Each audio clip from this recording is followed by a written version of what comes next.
how's it going? And welcome back to my channel. In exactly 1 week, it will be Christmas Day, a fitting time to post this video as this is the day that the beloved novella A Christmas Carol takes place in. It is no exaggeration that this book has made quite an impact on the literature world and simply the culture of Christmas itself. In fact, ever since movies were invented, there has always been an updated version of this story. So which one follows the book the best? Today, I am going to conduct an experiment to find out. I will add a bit of a disclaimer here. There was no way I was going to be able to watch every single adaptation of A Christmas Carol made into a feature film for a few reasons. One is simply because some of these films are so old, it is not easy to get your hands on anymore. Also, the story of A Christmas Carol has not only been redone, but has been intertwined into modern storylines that don't necessarily follow the basic plot lines of the story written by Charles Dickens. So with this comparison, I've made a few ground rules. Number one, I would limit the amount of films that I would watch based on the most beloved movies, and I ended up narrowing it down to 10.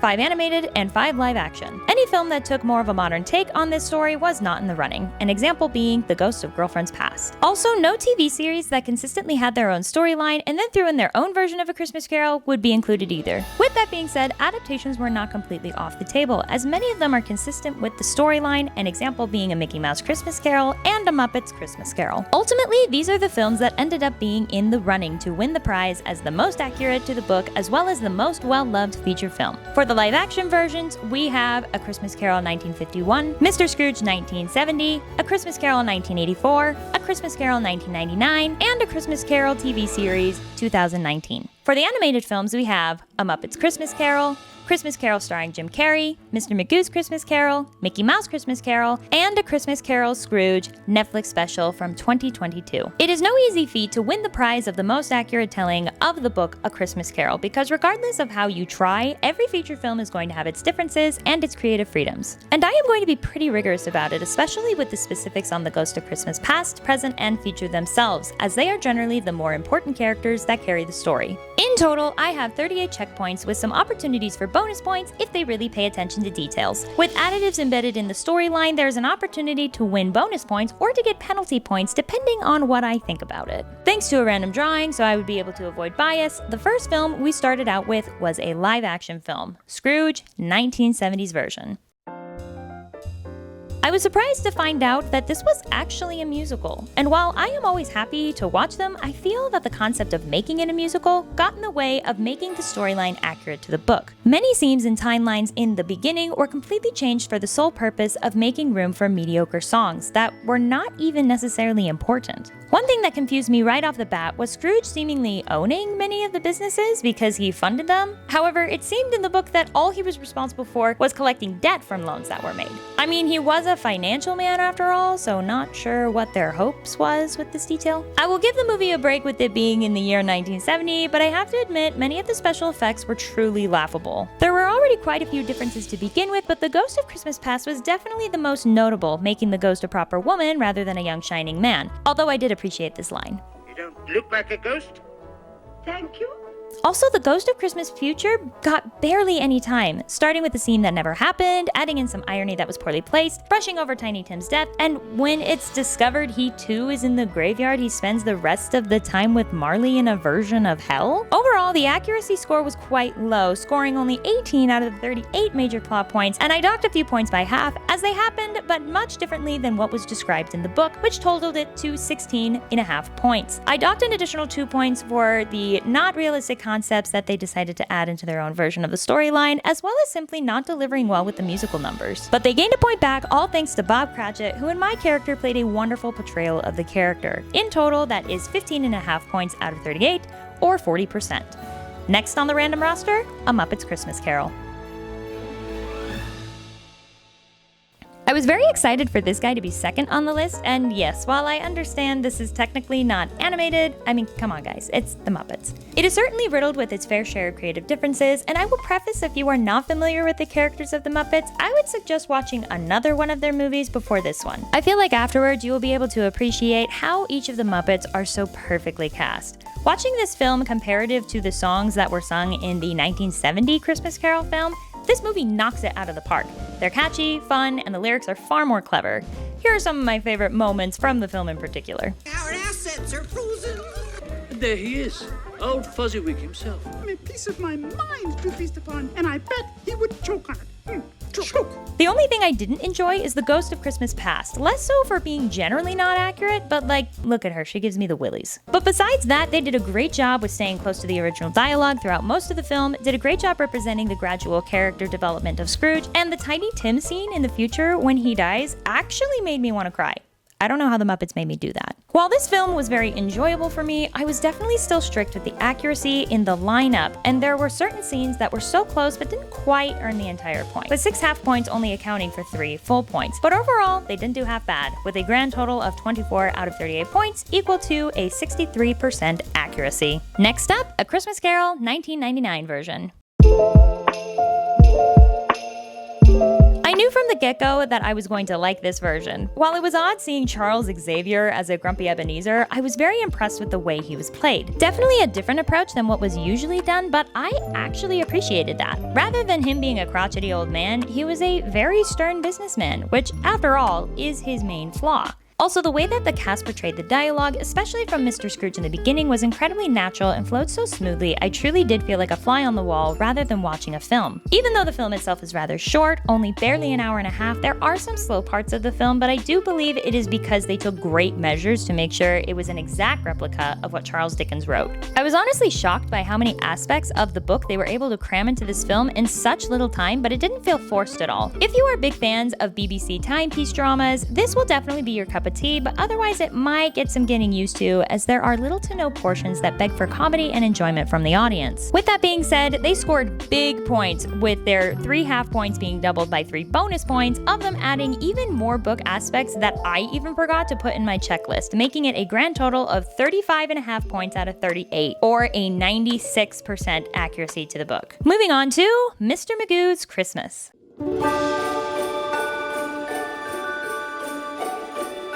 I do need to point out that before watching this film, I was not familiar with the caricature of Mr. Magoo at all. After a bit of research, I learned the basis of his comedy cartoon was him being a retiree and being extremely nearsighted, which in turn had him make a lot of silly mistakes. So I can understand if my biases get in the way for this one. The reason I gave this one a pass is based on my ground rule of them staying exact to the plot, as he simply played Ebenezer Scrooge in a play. And this is also one of my husband's family favorite Christmas movies, and I don't think they would have forgiven me if I didn't add this in the running. Okay, so the one thing that honestly drives me nuts about this version is they made the Ghost of Christmas present first. For no reason other than, why not?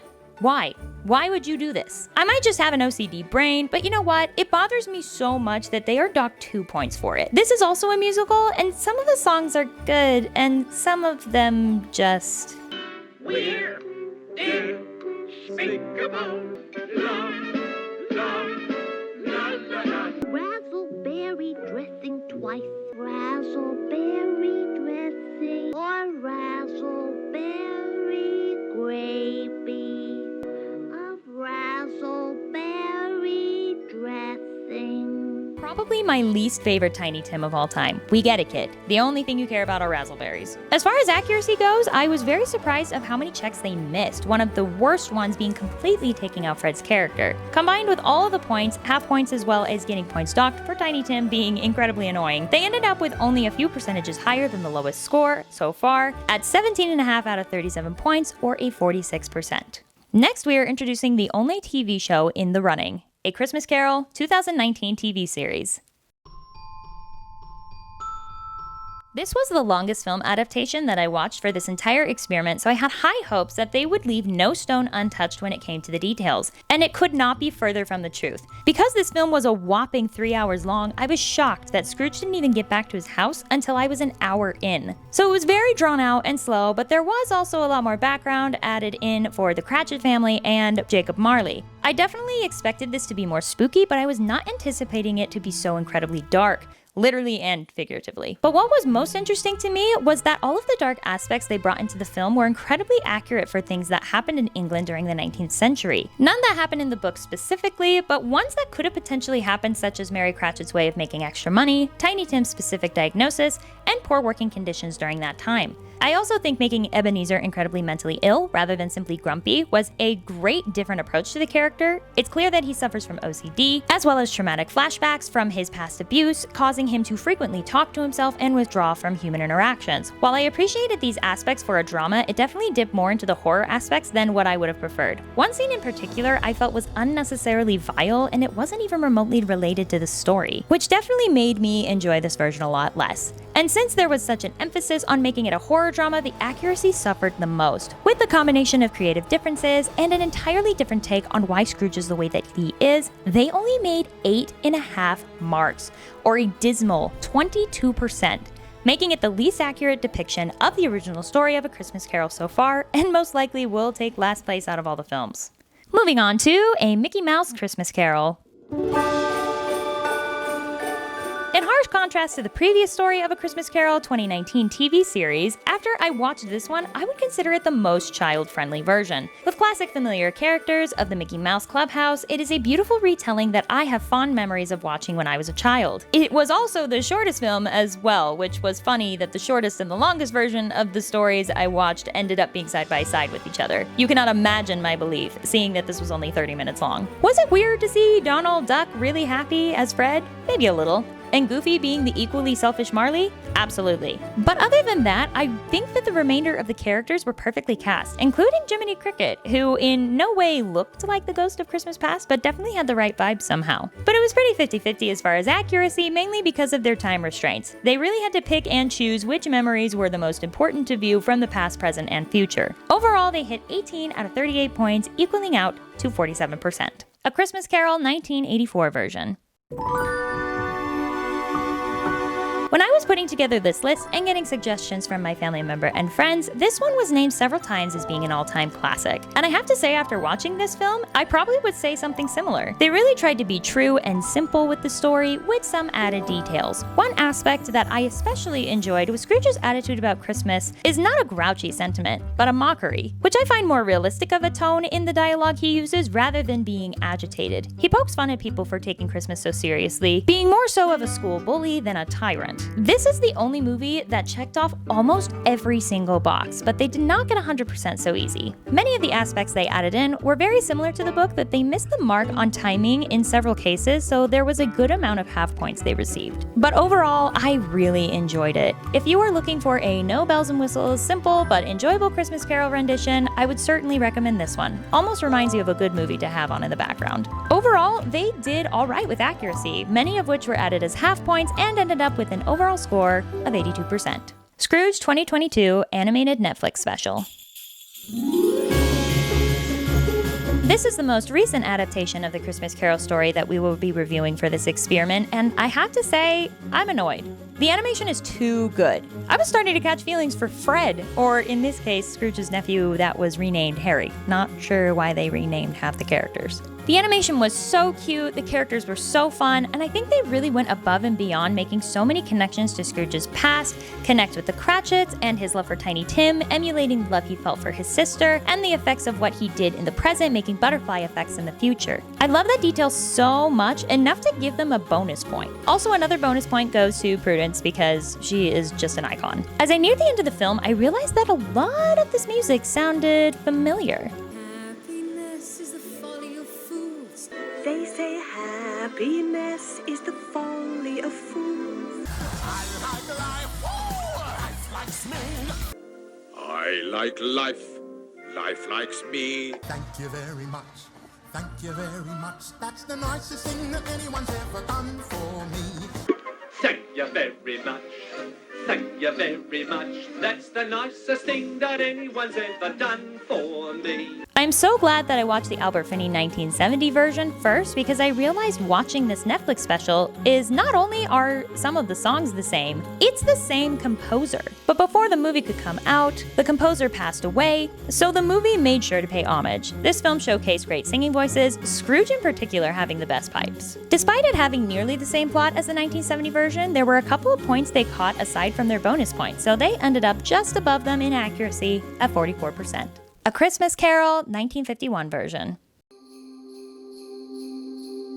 This is the oldest film that we will be looking at today. So old that this was before the renaissance of colored films. One thing that I noticed right off the bat is the pacing was very quick, but the dialogue itself was a bit hard to keep up with. This is certainly not a film suited for younger kids, unless they have an old soul. There is nothing in particular about this movie that is inappropriate for a younger audience, but it certainly does not attempt to try and keep your attention. One thing I will say though is the emotion from Scrooge and Marley in particular was a spectacular performance. I felt the horror and desperation during their scene together quite well. Even though the audio was subpar because of how underdeveloped the technology was for it at the time, I believe that it was very well done for what they had at their disposal, so I was certainly impressed by many of the things in this rendition. They also were very accurate to the events of the book. Not necessarily the timeline or setting, but they still scored high with a total of 73% accuracy. Last but certainly not least, Jim Carrey's Christmas Carol.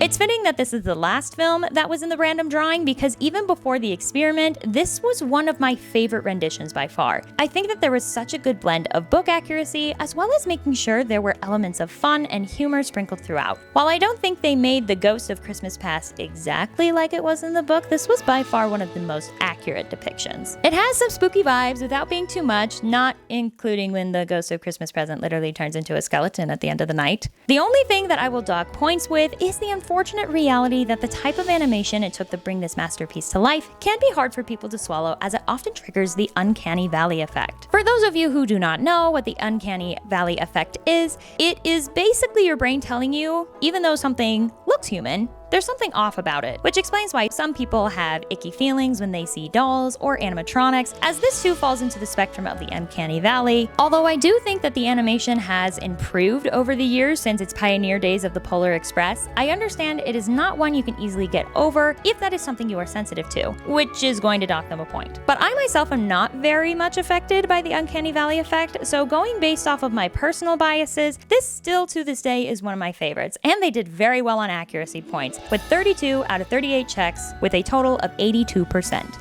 Now that we have watched all 10 movies, in order of accuracy, here is the lineup least to most accurate to the book. Last place is the TV series at 22%, despite having the longest adaptation of them all. The next two films having a similar change in the storylines are Scrooge 1970 version at 40%, and the Scrooge Netflix special of 2022 at 44%. Then there was Mr. Magoo's Christmas Carol, 46%, Mickey Mouse Christmas Carol, 47%, Muppets Christmas Carol, 63%, and the 1951 version at 74%. The two runner-ups were the 1984 version and Jim Carrey's Christmas Carol, tied at 82% each, and the winner of the most accurate film depiction of A Christmas Carol would be none other than Charles Xavier himself, A Christmas Carol 1999 version, with a grand total of 97%. So there you have it. We now know what the most accurate depiction is of A Christmas Carol, but it wouldn't be any fun if we stopped there. Movies have become such an integral part of entertainment and enjoyment in the 21st century, so I do believe that it is important to understand that just because a movie is the most accurate doesn't mean it's the best. So in my opinion, here are the ones that I enjoyed the most. Now, accuracy certainly helped, but as you will see, it was not the end-all be-all. In the top 4 movies, there were many times that I smiled and laughed at the film. The ones towards the middle I had an appreciation for, and towards the bottom were ones I felt negative feelings for. The 1970 version was in last place because the music was subpar and the storyline was not my cup of tea. The 2019 TV series I would have liked better, despite it not being accurate at all, if it weren't for that one scene that I felt was too much. Mr. Magoo is a cute adaptation, but there were parts I found more annoying than enjoyable. The 1951 version was very well done for the time period, but because of the lack of technology, there were others I enjoyed more. The 1999 version was a spectacular retelling of the exact storyline, but was dry in certain parts. The 1984 version was a classic retelling using a good amount of accuracy while also making it an enjoyable film. Mickey Mouse was simply more nostalgic for me, but made me feel the very warm, happy feelings. Scrooge: A Christmas Carol 2022 was an adorable animation that did a great job making integral subplots connecting Scrooge's timeline across past, present, and future. The Muppets lines in this rendition are so hilarious, and the storyline was relatively good, all things considering that they had to blend the Muppets into the storyline, and Michael Caine's performance of Scrooge was spectacular. And the one I enjoyed the most is still the Jim Carrey version. In my biased opinion, but giving everyone a fair shot to make them the new favorite, this had a great mixture of fun while still remaining true to the book, with a great blend of spooky and funny scenes. Thank you so much for watching this video. I had a lot of fun making it. Please let me know what your favorite rendition of A Christmas Carol is, and if there was a version that I did not look at this year, has a possibility of being in the running next year. Merry Christmas, Happy Holidays, and as Tiny Tim once said, God bless us, everyone.